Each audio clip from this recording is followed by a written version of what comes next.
Bonjour mesdames et messieurs, bienvenue dans ce 13h. Voici les titres de votre journal. Il y a tout juste une heure que s'est ouvert au palais de la présidence de la République une réunion d'urgence du Conseil national de sécurité présidée par le chef de l'État, le président Alassane Ouattara. Des décisions immédiates pour continuer à soulager les populations victimes des dernières inondations ont été prises. Le continent africain recherche 1500 milliards de francs CFA pour le financement de la croissance verte sur son sol. L'information a été donnée mardi à Abidjan lors de la conférence internationale organisée par le ministère de la Salubrité, de l'Environnement et du Développement durable. Une réunion d'urgence du Conseil national de sécurité s'est tenue ce matin à 12h, ce jeudi donc, au palais de la présidence de la République, sous la présidence du chef de l'État. Cette rencontre en vue de prendre des décisions immédiates pour continuer à soulager les populations victimes des inondations causées par les fortes pluies enregistrées dans la nuit de lundi à mardi. Cette réunion a été sanctionnée par un communiqué, lui ici par le ministre de l'Intérieur et de la Sécurité, mais qui vous sera proposé tout à l'heure dans le courant de ce journal. 20 personnes sont mortes du fait de la pluie diluvienne qui s'est abattue sur Abidjan et certaines villes de l'intérieur du pays dans la nuit de lundi à mardi. Le président Alassane Ouattara, qui séjournait en France depuis quelques jours, informé régulièrement de la situation, a décidé d'écourter son séjour. Il est rentré à Abidjan hier soir, au lendemain donc de ce drame qui a endeuillé plusieurs familles. Je vous propose d'écouter le chef de l'État dès sa descente d'avion. Il exprime sa compassion à toutes les victimes. Mes chers compatriotes, mesdames et messieurs, notre pays, et particulièrement la ville d'Abidjan, a connu dans la nuit du 18 au 19 juin dernier de très fortes pluies qui ont enregistré des drames humains et d'importants dégâts matériels, témoignant ainsi de l'intensité de ces intempéries liées au changement climatique. Ceci explique tout notre attachement à participer à faire en sorte que les décisions prises pour améliorer le climat puissent être mises en œuvre par la communauté internationale. Le gouvernement s'est réuni en urgence dès le mardi matin en vue de prendre des mesures immédiates. Et j'ai suivi avec le Premier ministre, mais aussi avec beaucoup de consternation, l'évolution de la situation sur le terrain. Le bilan est lourd, même très lourd, je dirais, et ressort à 20 morts, dont 18 à Abidjan, 1 à Thiassalé et 1 à Guibéroa. Je voudrais donc, au nom du gouvernement et à mon nom propre, présenter mes condoléances les plus sincères à tous ceux qui ont perdu un parent, un ami ou un proche. Je souhaite un prompt rétablissement aux blessés et j'ai une pensée pour tous ceux qui ont subi des dégâts matériels, énormes pour certains. Je salue le courage et l'engagement, le professionnalisme de nos sapeurs-pompiers déployés au chevet des populations sinistrées. Bien merci à nos sapeurs-pompiers. Leur sens du devoir et leur réactivité ont permis de sauver des vies et de mettre en sécurité des centaines de personnes. Je tiens également à remercier et à encourager toutes les équipes chargées de la réception des appels d'urgence, les numéros verts, ainsi que les postes médicaux avancés qui font un travail remarquable sur le terrain.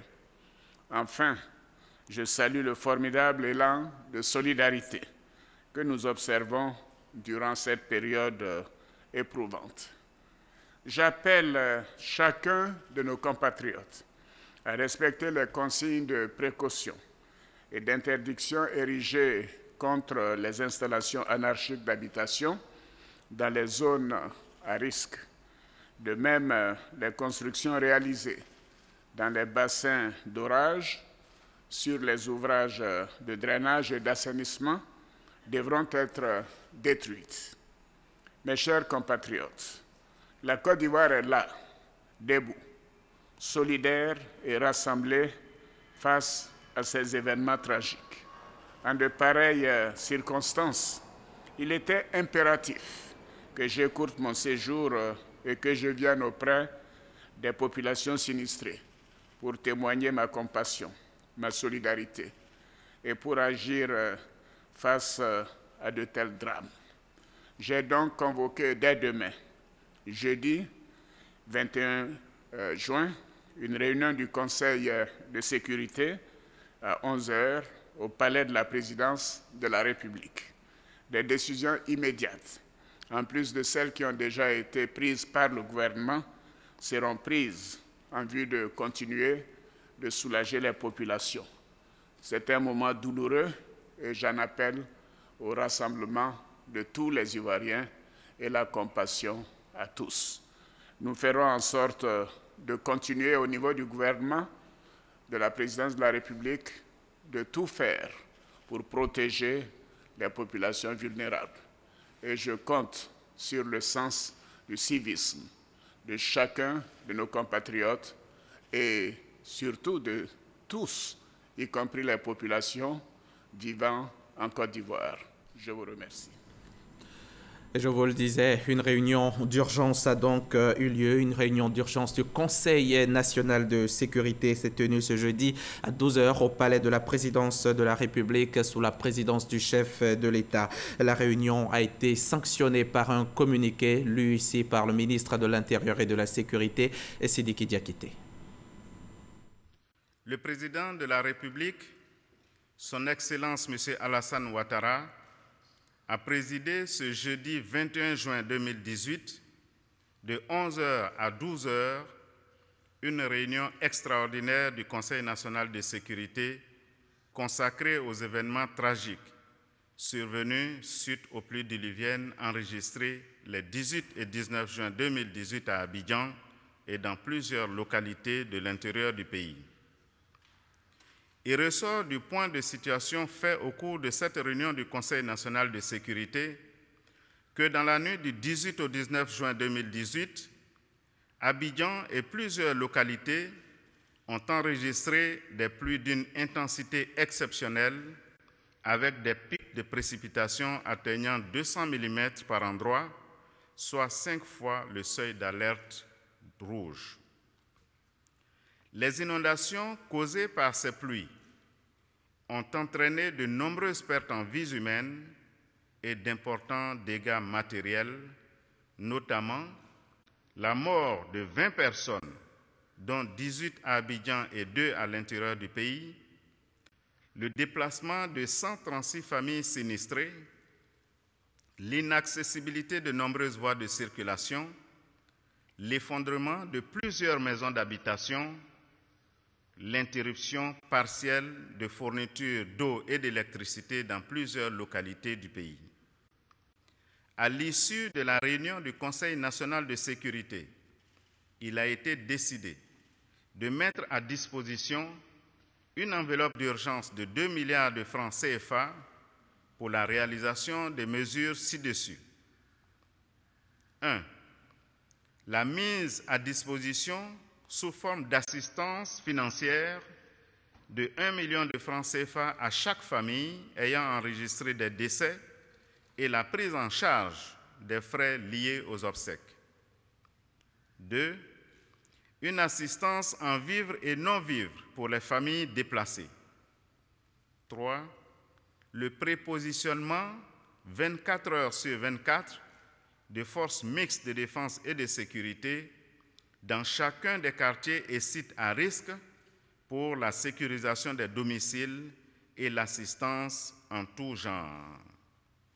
4e mesure, la mobilisation de 200 camions et 1650 militaires, gendarmes et policiers pour dégager toutes les rues des gravats et autres déchets charriés par les pluies et assister les populations pour le nettoyage de leurs domiciles. 5e mesure, le curage systématique de tous les caniveaux, notamment dans les quartiers immédiatement à risque. Le Conseil national de sécurité a également arrêté les mesures préventives suivantes. 1. La destruction des constructions réalisées dans les bassins d'orage et sur les ouvrages de drainage et d'assainissement. 2. Le déguerpissement de toutes les personnes vivant dans les zones à risque. 3. Le déploiement dans les zones à risque d'abris comportant toutes les commodités pour accueillir, le cas échéant, les familles déplacées. 4. La mise en place de postes avancés de premiers secours dans tous les quartiers sensibles. 5. L'intensification des actions de sensibilisation et de prévention, y compris les alertes météo dans les médias audiovisuels et sur les numéros de téléphonie mobile. Face à ce drame, le président de la République a réitéré ses condoléances aux familles éplorées, exprimé à nouveau ses souhaits de prompt rétablissement aux blessés et sa compassion à tous ceux qui ont subi des dégâts matériels.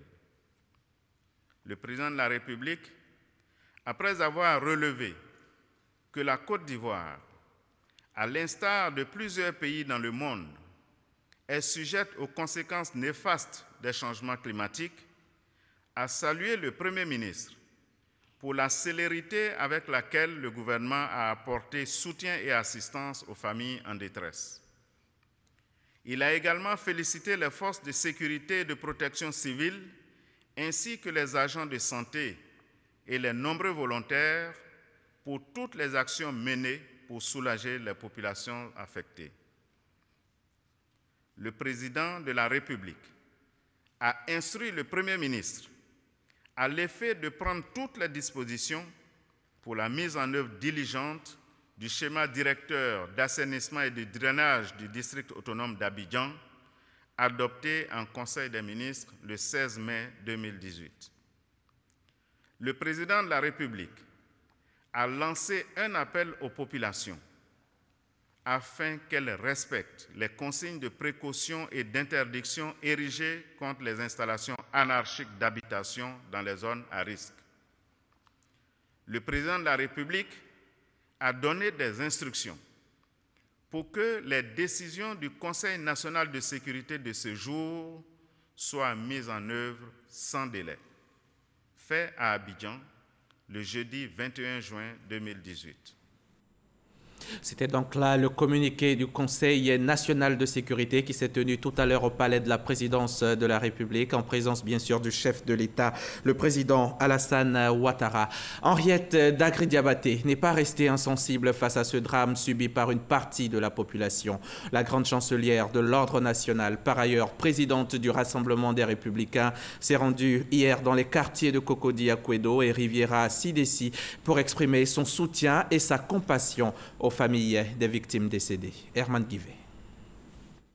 De l'émotion, parents et amis des victimes décédées à Akouédo restent dignes dans la douleur.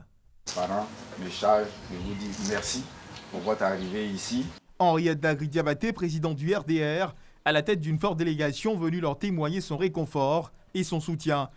Nous avons voulu symboliquement venir dire Yako à une famille qui a perdu à la fois, en même temps, 3 personnes. Et nous espérons qu'ils auront un repos bien mérité. L'État fera ce qu'il peut et ce qu'il va faire, mais en même temps, je souhaite que de telles catastrophes n'arrivent plus. Une visite que saluent les familles Ogui, Zoulo et Dago. La douleur reste vive. Son arrivée ici nous va droit au cœur. Nous sentons que la nation est avec nous.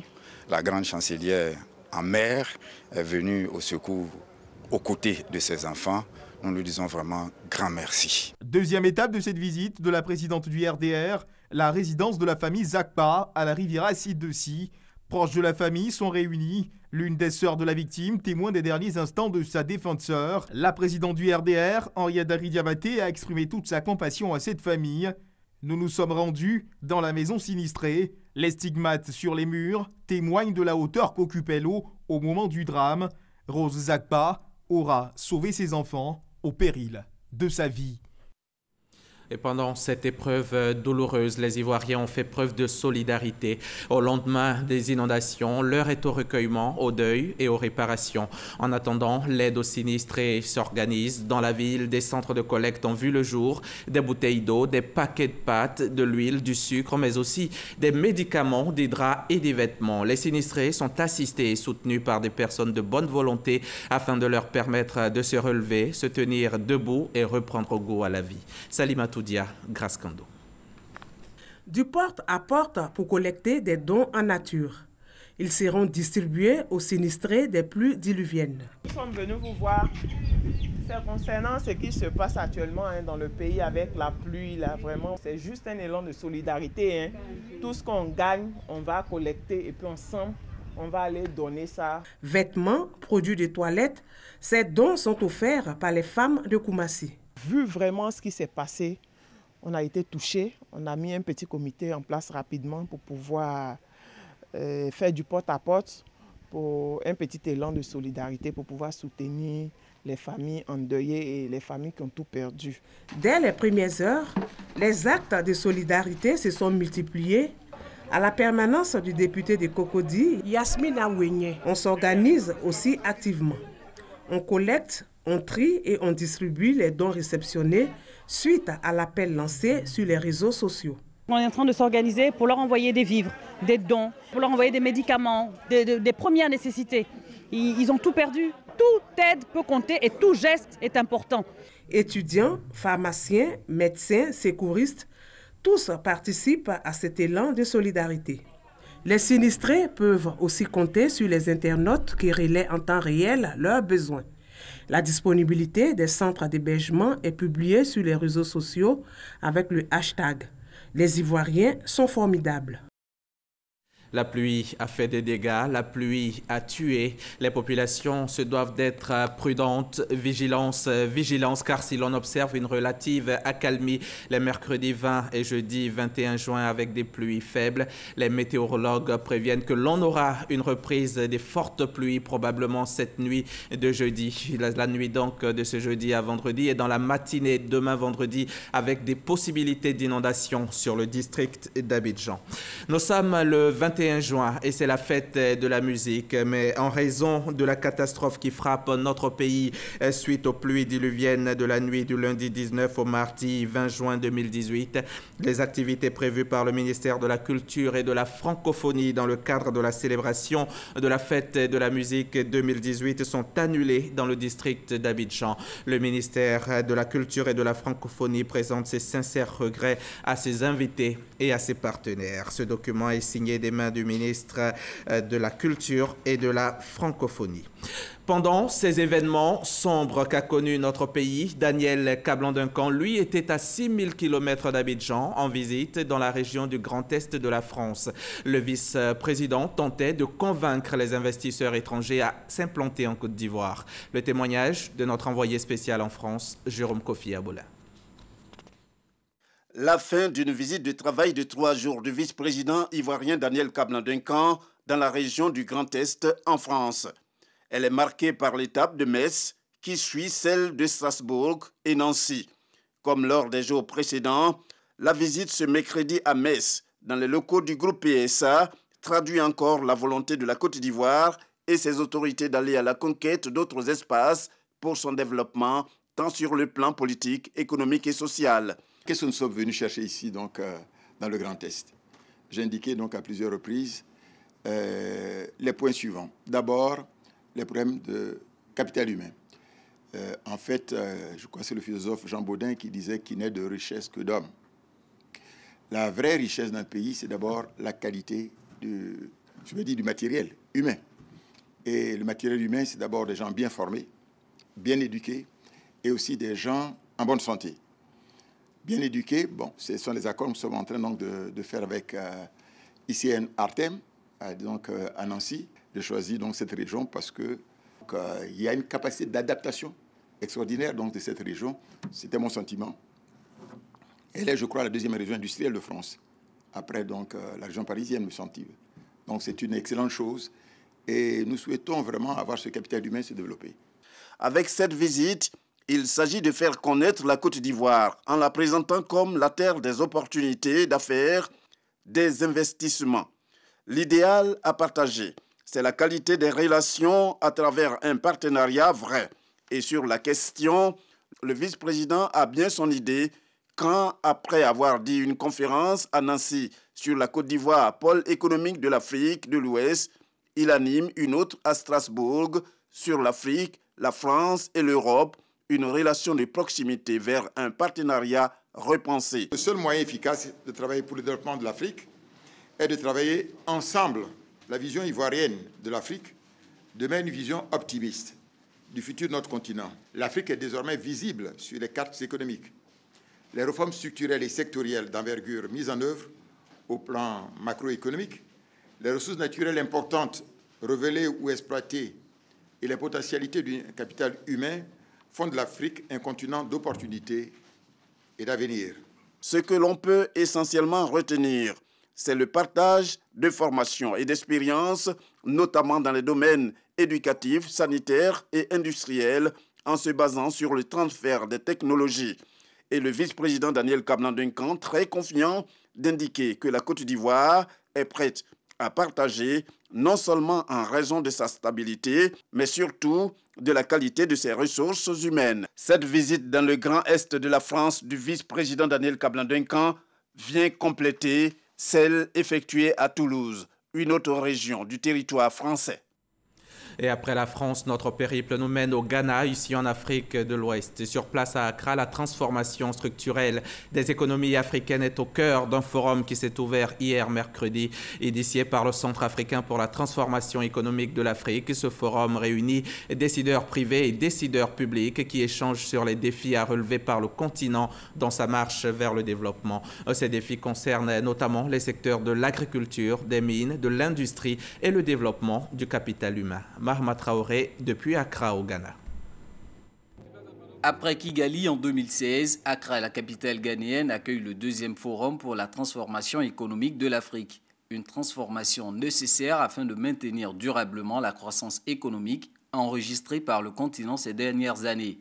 Pour y parvenir, le Centre africain pour la transformation économique, A7, initiateur de ce forum, mise sur 5 leviers, à savoir la diversification des économies, la compétitivité des exportations, la productivité, la technologie et le bien-être social. Si vous ne transformez pas l'économie, vous ne pouvez pas réduire la pauvreté.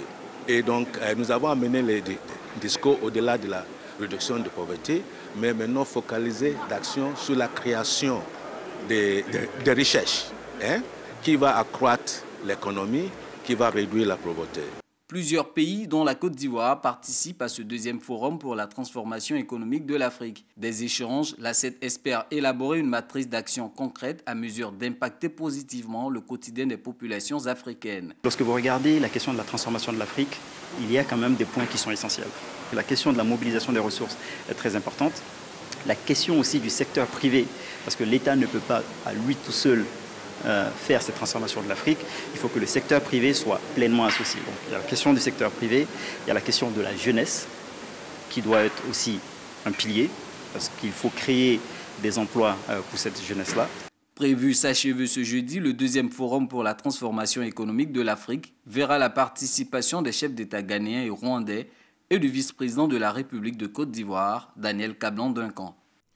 Et mardi dernier, il s'est tenu ici à Abidjan une conférence internationale organisée par le ministère de la Salubrité, de l'Environnement et du Développement durable en collaboration avec des institutions financières internationales. Le financement de la croissance verte en Afrique était la préoccupation au cœur de cette conférence et il ressort que le continent recherche 1500 milliards de francs CFA. Jean-Luc Bangbo. Les experts estiment à 1500 milliards de francs CFA par an le montant des investissements à réaliser pour atteindre les objectifs de développement durable en Afrique. Face aux moyens limités des États, le financement de la croissance verte sur le continent nécessite une participation à plus grande échelle du secteur privé. Il faut trouver des moyens, des astuces, des innovations financières qui permettent au secteur privé de venir aider l'État à pouvoir se compléter ce cap dans la finance verte. Nous aidons donc les financiers à comprendre le risque vert et le considérer comme n'importe quel risque et pouvoir le financer pour que leur part de marché dans le business de demain s'accroisse. Une croissance verte qui passe surtout par une meilleure intégration des PME à l'économie verte. Il faut que le financement qui existe puisse arriver aux petites et moyennes entreprises. Aujourd'hui, ces financements n'arrivent pas. Plus de 50% de demandes des petites et moyennes entreprises des crédits sont rejetées. Si on veut que notre économie soit une économie plus durable, si nous voulons que notre croissance soit plus verte, il faut intégrer les petites et moyennes économies dans cette économie verte. La croissance verte repose sur un modèle qui permet d'améliorer la vie des populations tout en respectant leur bien-être à la fois social et environnemental. Cela exige l'amélioration du climat d'investissement à travers notamment un soutien politique. En Côte d'Ivoire, le cadre législatif et réglementaire des investissements verts a été renforcé ces dernières années, avec notamment le vote en 2014 de la loi d'orientation sur le développement durable, du code d'investissement et du code de l'électricité. Un texte sur une fiscalité environnementale incitative est également en cours d'élaboration en vue de son adoption par les parlementaires ivoiriens. La Côte d'Ivoire est le premier pays d'Afrique francophone à accueillir une conférence et des ateliers sur la finance verte. Venons-en à présent à la révision de la liste électorale qui a démarré depuis le 18 juin dernier.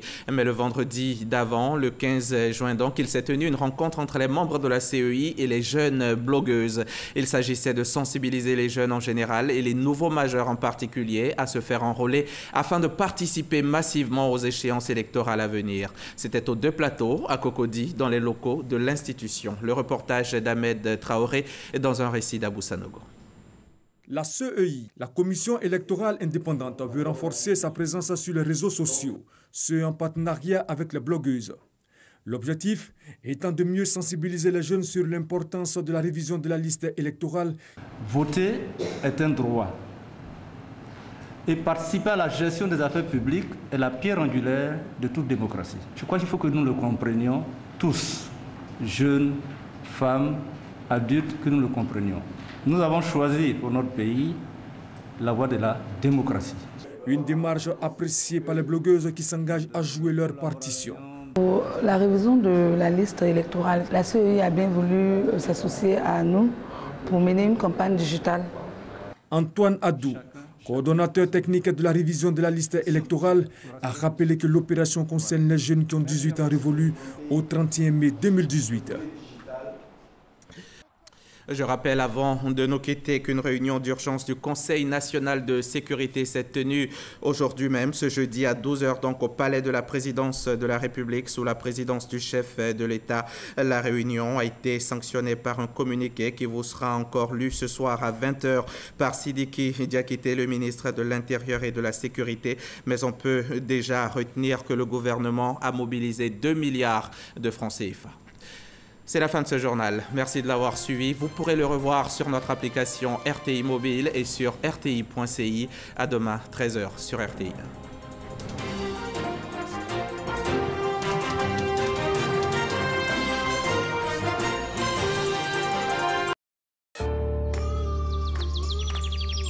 Une nouvelle étiquette pour Candia. Candia le lait, onctueux, soyeux, crémeux. Candia, c'est le bon goût du lait. Moi, c'est Candia. Bienvenue sur MyCMU, votre application mobile pour tout savoir sur la couverture maladie universelle CMU. Simple d'utilisation, MyCMU facilite la vie des assurés en donnant toutes les informations utiles. MyCMU fonctionne sur les téléphones Android et ne nécessite pas de connexion Internet. Grâce à votre application, vous obtiendrez des informations sur les sites d'enrôlement, l'état de vos cotisations, le panier de soins, les centres de santé, les pharmacies du réseau CMU. MyCMU vous permet également d'effectuer votre pré-enrôlement avant de vous rendre dans un centre pour finaliser l'opération. Alors n'attends plus, télécharge-moi sur Play Store et la couverture maladie universelle